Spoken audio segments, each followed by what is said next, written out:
Dan pemirsa, bagaimana proyeksi untuk perdagangan hari ini? Saat ini kami sudah terhubung melalui via Zoom bersama dengan Bapak Dastin Dana Pramita, Equity Analyst PT Philip Sekuritas Indonesia. Kita akan langsung sapa saja. Pak Dastin, selamat pagi, apa kabar Pak? Halo, selamat pagi Pak David. Kabar baik, Pak. Terima kasih Pak Dastin sudah meluangkan waktu di IDX Channel. Pak Dastin, dari sisi fundamental Pak, ini beberapa sentimen yang berkembang di sepanjang perdagangan kemarin dan berdampak untuk perdagangan hari ini. Tampaknya Bursa Amerika kembali cetak rekor dari informasi yang kami sudah sampaikan tadi. Ini terkait juga dengan persetujuan dari FDA terkait dengan vaksin COVID-19. Sementara para pelaku pasar juga masih menunggu pertemuan The Fed di Simposium Jackson Hole. Pak Dastin, bagaimana Anda melihat dari sisi fundamental perkembangan dari sentimen ini dan pengaruhnya kepada para pelaku pasar, Pak Dastin?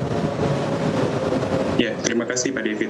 Jadi memang kalau kami melihat dengan kondisi terakhir ya dari rilis data manufacturing PMI di bulan Agustus yang lebih rendah dari prediksi awal atau prediksi para pelaku pasar, itu membuat sepertinya para pelaku pasar untuk saat ini melihat bahwa masih ada potensi The Fed masih akan terus mempertimbangkan tapering off yang sebelumnya sempat mencuat ya Pak ya.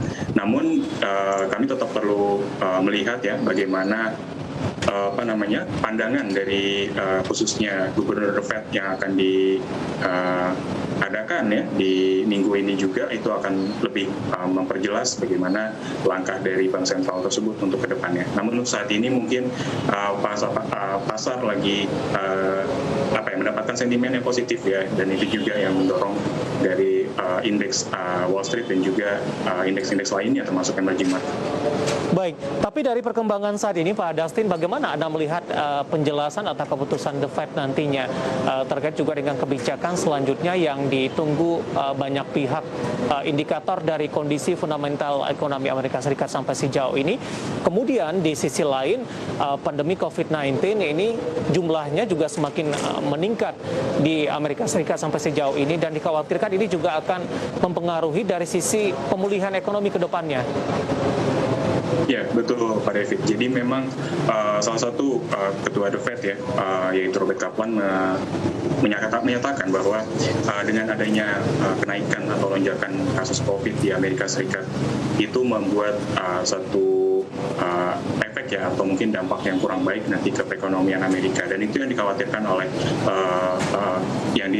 saat ini oleh The Fed, dan itu dianggap atau dibaca oleh para pelaku pasar sebagai opsi ya yang akan menahan setidaknya tapering off di tahun ini, dan mungkin akan sejalan dengan jadwal yang ditetapkan sebelumnya ya, seperti itu. Baik, Anda melihat peluangnya seperti apa? Apakah The Fed akan menunda atau tetap melakukan percepatan dari sisi kebijakan, Pak Dastin? Ya, kalau menurut saya, The Fed kemungkinan akan akan menjalankan tapering off-nya mungkin di tahun depan ya, dan mungkin untuk tidak tahun ini, karena kalau saya melihat baik dari kondisi inflasi dan juga dari data manufacturer juga yang saat ini masih terus turun atau menunjukkan adanya pertumbuhan yang landai, saya rasa mungkin itu bisa jadi satu pertimbangan dan juga bisa menahan opsi atau langkah The Fed untuk melakukan tapering off secepatnya ya, kan karena lebih ini kan dari pernyataan terakhir kan The Fed sendiri mempercepat ya rencana tapering off. Namun saat ini saya rasa masih akan tetap sesuai dengan jadwal sebelumnya ya. Baik, masih menunggu untuk pertemuan dari Jackson Hole di pekan ini, tapi secara jangka pendek dengan menguatnya Bursa Amerika Serikat, kemudian juga beberapa indikator lainnya Pak Dastin, bagaimana Anda melihat proyeksi pergerakan indeks harga saham gabungan untuk perdagangan hari ini?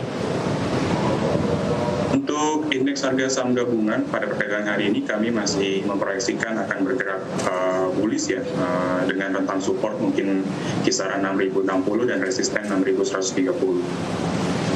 Sementara dari sisi domestik Pak Dastin, perpanjangan PPKM oleh pemerintah, apakah ini juga akan memberikan dampak tidak Pak? Meskipun dalam ketentuan tersebut PPKM diperpanjang, levelnya diturunkan, namun ada beberapa pelonggaran-pelonggaran pada lini tertentu Pak Dastin.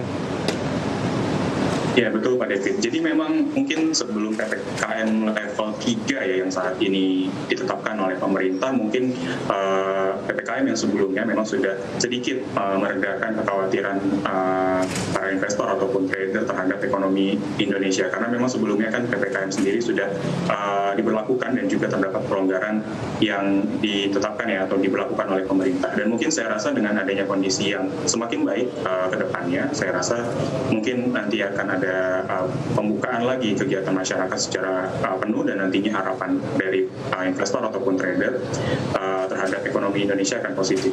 Seperti itu Pak. Baik, dari support terkuat untuk indeks harga saham gabungan di sepanjang perdagangan hari ini Pak Dustin.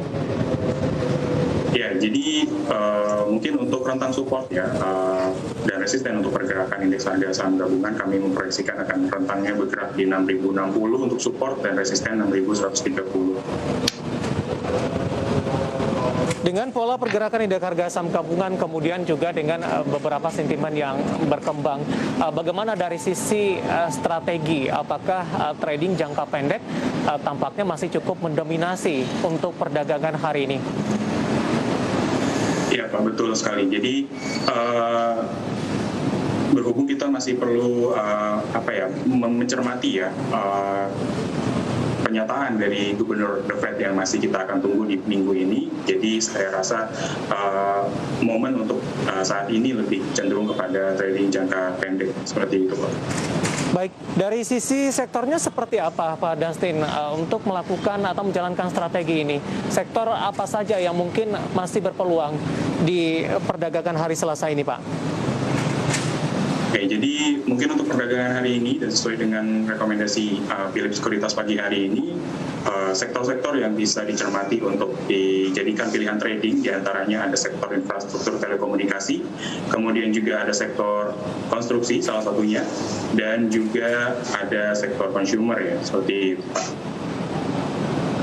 Baik, ada sektor infrastruktur telekomunikasi, ada sektor konstruksi, kemudian juga ada sektor konsumer.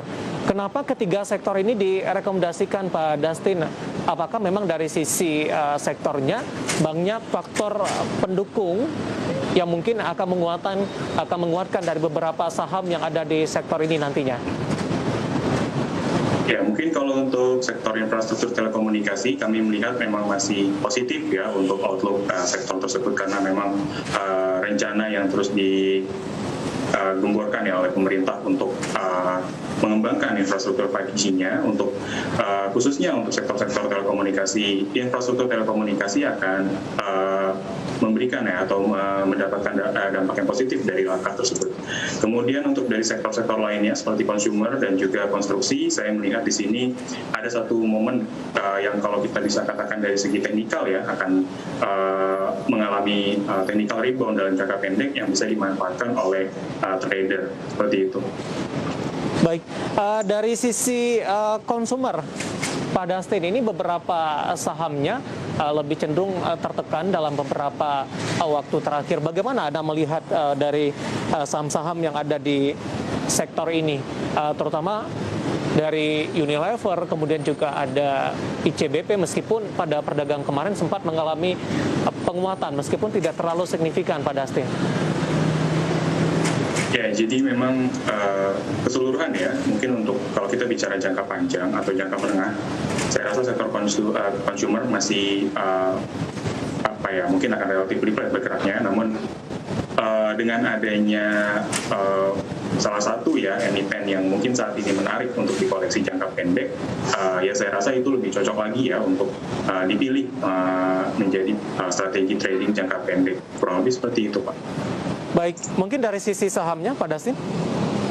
Ya, jadi dari sahamnya mungkin saya awali dari sektor telekomunikasi, infrastruktur telekomunikasi, diantaranya ada TOWR, yang saat ini ya, kalau kita bicara tentang teknikalnya, itu rebound ya saat ini ya, momen pergerakan harganya rebound di atas exponential moving average 90 hari yang secara historikal pergerakannya selalu menjadi dynamic support yang terus menahan laju pelemahan dari TOWR. Ditambah lagi memang stokastik yang sudah golden cross di area jenuh jual, kami rasa ini satu indikator atau momen adanya kembalikan arah ya dari yang sebelumnya TOWR ini mengalami pelemahan ya dan cenderung tertekan ya seperti itu. Baik, ada tower dari infrastruktur telekomunikasi yang direkomendasikan. Bisa tidak Pak kita compare dengan Tebik? Kenapa Anda lebih rekomendasikan untuk tower, Pak Dana?